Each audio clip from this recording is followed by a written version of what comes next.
तनाव मुक्त प्रबंधन कैसे किया जाए।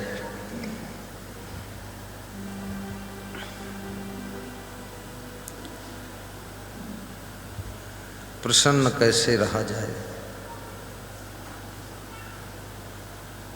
घर परिवार के बीच में कैसे एडजस्ट हुआ जाए, बहुत कठिन।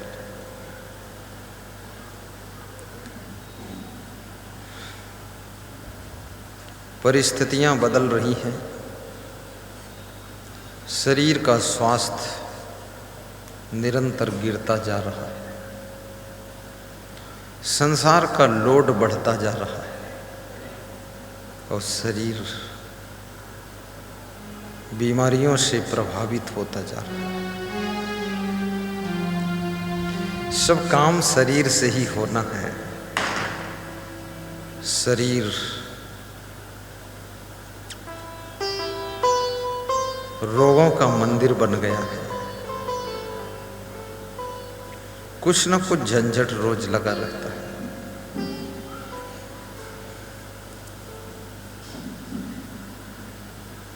ऐसी परिस्थितियों में क्या करना चाहिए।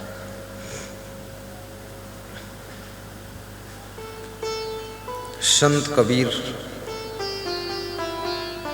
से किसी भक्त ने प्रश्न पूछा,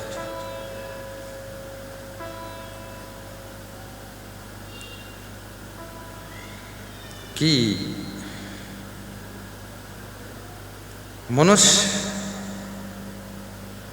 गंदी गंदी आदतों का शिकार क्यों हो जाता है।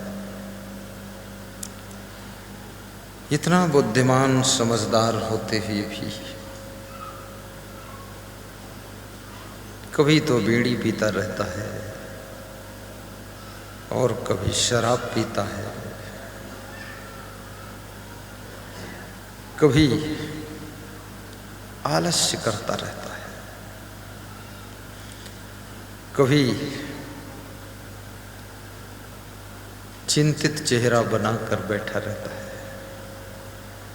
घर के लोग भी घबरा जाते हैं कि इनके भीतर बहुत कुछ दुख है, क्या है। घर के सब लोग पूछते रहते हैं क्या दुख है, हंसते क्यों नहीं, चेहरा इतना उदास क्यों रहता है। तो उत्तर देते हैं हमारा चेहरा ही ऐसा है, लेकिन कुदरत ने किसी का चेहरा ऐसा नहीं बनाया है। सबका चेहरा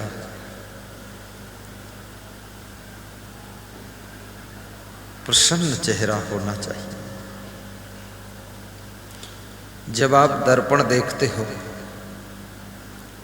तो दर्पण के सामने हर व्यक्ति थोड़ा मुस्कुराता है।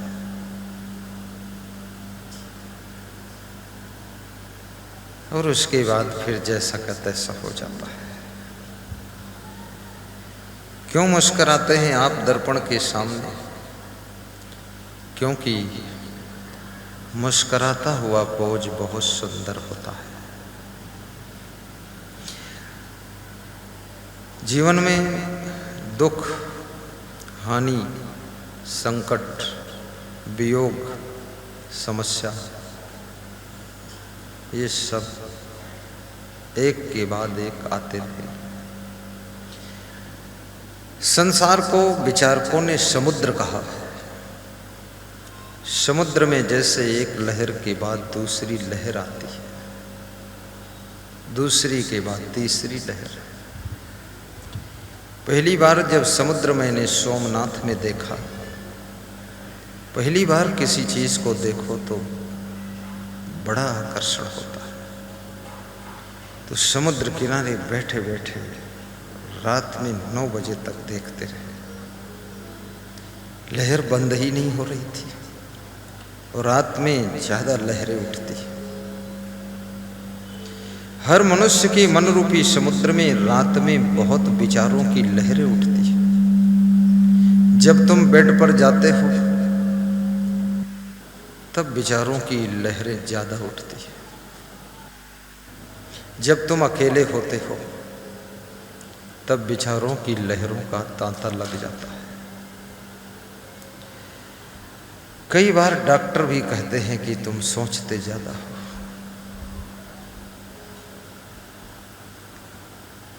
इतना सोचा मत करो, लेकिन वो डॉक्टर भी सोचता ज्यादा है। तुमको तो समझाता है बेचारा, लेकिन खुद भी सोचता बहुत है। मनुष्य की खोपड़ी ही ऐसी बनी है, तादाद से ज्यादा सोचता है। सोचते सोचते नींद भंग हो जाती है। कई बार मनुष्य का मन घबरा जाता है, भयभीत हो जाता है। उसको भविष्य में अशुभ दिखाई देता है। ऐसा दिखता है सब बिगड़ने वाला है, बिजनेस भी बिगड़ने वाला है, परिवार भी सब इधर उधर होने वाला है। सब नेगेटिव दिखाई देने लगता है। उसके अंदर घबराहट होती है, भय होता है। और श्रीमद् भगवत गीता कहती है जिसके अंदर निरंतर भय भरा हुआ है उसको कभी शांति नहीं मिलती। इसलिए दैवी संपदा के लक्षणों का वर्णन जब कृष्ण करते हैं 16वें अध्याय में, तो सबसे पहले एक ही बात कहते हैं, अभयम, अभय हो जाओ, अभयम। श्री कृष्ण ने श्रीमद् भगवत गीता में कोई कहानी नहीं सुनाई है। रामायण में तुलसीदास ने तो कहानी लिखी है, राम की कहानी है, निषाद राज की कहानी है, अत्रि मुनि की कहानी है, बाल अवस्था की कहानी, युवावस्था की कहानी, वनवास की कहानी, राम रावण युद्ध की कहानी। उसमें बहुत कहानी है।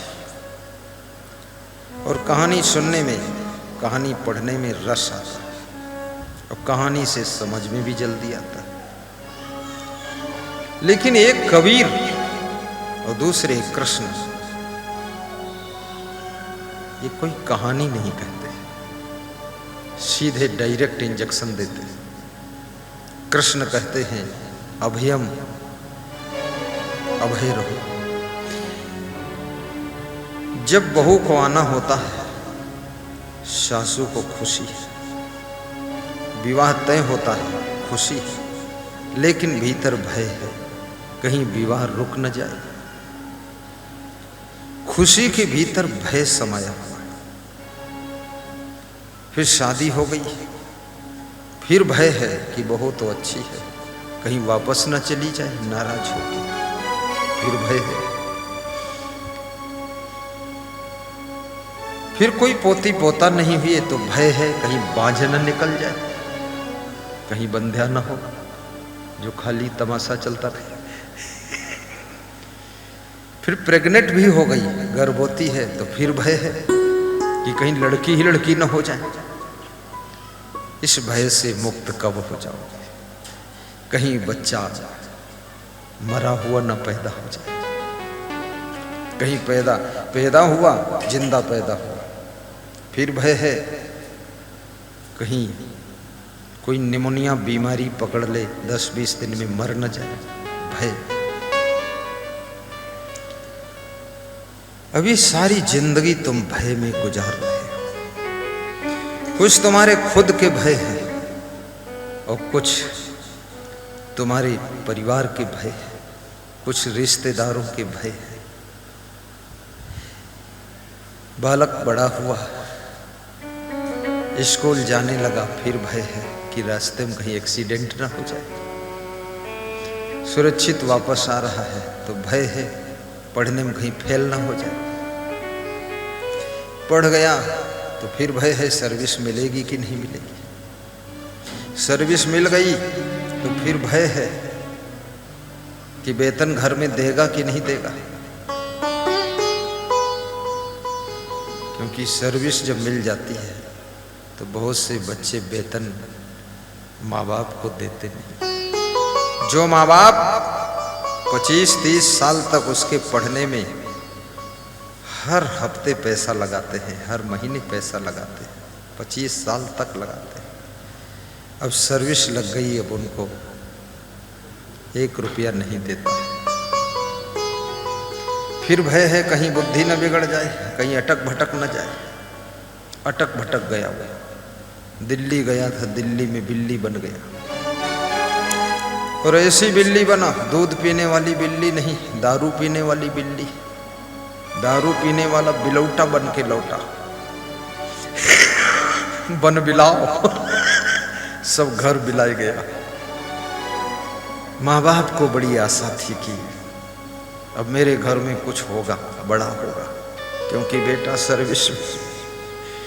और बेटा ऐसा बिगड़ा कि उसकी खुद ही सर्विसिंग की जरूरत है। कितने बाप हमारे पास आते हैं, बोलते बेटा सर्विस में, और बिगड़ गया, भटक गया। तो हमने कहा सर्विस वाले की सर्विसिंग कराओ। बोले सर्विसिंग कहाँ होगी? तो हमने कहा हमारा सर्विसिंग सेंटर 3 दिन मैनपुरी में खुला है, सबकी सर्विसिंग कर देता हूँ, मेंटेनेंस कर देता हूँ, ओवर हालिंग कर देता हूँ, पूरा इंजन खोल के नया बांध देता हूँ। यहाँ ले आओ। बोले किस टाइम लाऊं?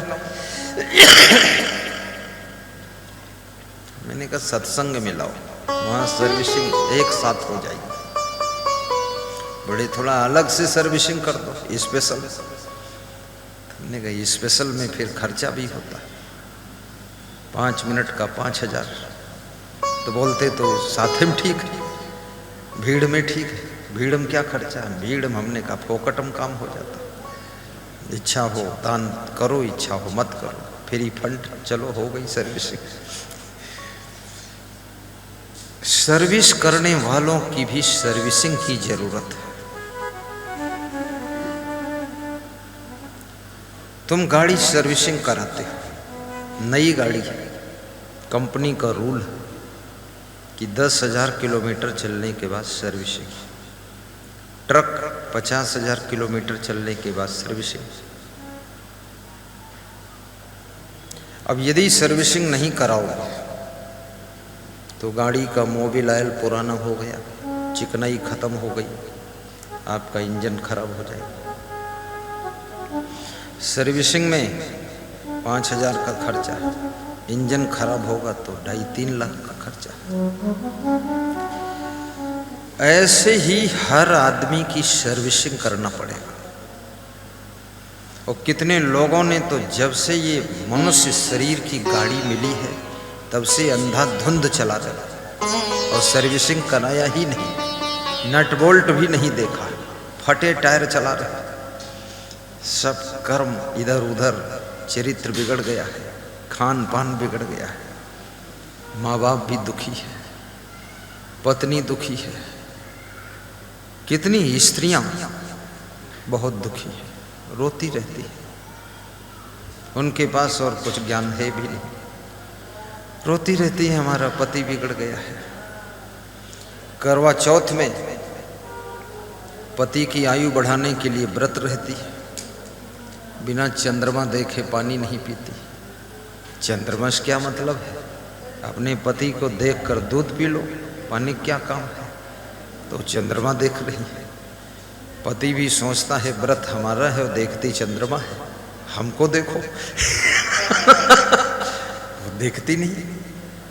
और बादल आ गए तो चंद्रमा दिखता नहीं। अब रात के 12 बज गए, झंझट फंस गया। तो एक रास्ता निकाला गया, शंकर जी के मस्तक में चंद्रमा है, उसको देख लेने से भी व्रत पूरा माना जाता है। फिर पानी पी लो, तुम्हारे पति की आयु बढ़ जाती है। लेकिन स्त्रियों ने पति की आयु बढ़ने के लिए व्रत रखा, करवा चौथ का त्योहार रखा। पर पुरुषों ने ऐसा कोई त्योहार नहीं रखा है कि उनकी पत्नियों की आयु बढ़े, क्योंकि जितनी आयु है उतने में ही वो पूरा तृप्त पूरा ओवरलोड है। मन में सोचता रहता है क्या करूं। हंसने की छूट भी है, बहुत गंभीर मत बैठना, ये मरघट नहीं है। हाँ, ये भी समझ लेना, बहुत लोग मरघट में आए हैं, यहाँ कोई न मरा है ना भी मरने वाला है। यहाँ उत्सव है, उदासीनता का स्थान नहीं। उत्सव मनाइए, खुशी मनाइए, हंसिए भी, मुस्कराइए भी। और आपसे ज़्यादा तो हम हंसते हैं, क्योंकि हंसते वही हैं जो कहीं नहीं फंसते हैं, और जो जगह जगह फंसते हैं वे फिर बहुत कम हंसते हैं, और जो पूरा फंसते हैं वो बिल्कुल नहीं हंसते।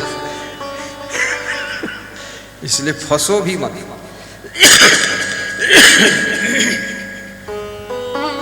न नशा में फंसो, न बुराई में फंसो, न ओगड़ों में फंसो, न आलस्य में फंसो, न किसी के मोह में फंसो, न माया में फंसो। कहीं फंसना नहीं। और सबको छुड़ाने के लिए ही आया हूं। मोह सकल व्याधिनि कर मूला। गाओ। मोह सकल व्याधिनि कर मूला। जहि ते पुनि उपजै बहुसूला। जहि ते पुनि उपजहि बहुसूला। माया मोह सकल संसारा।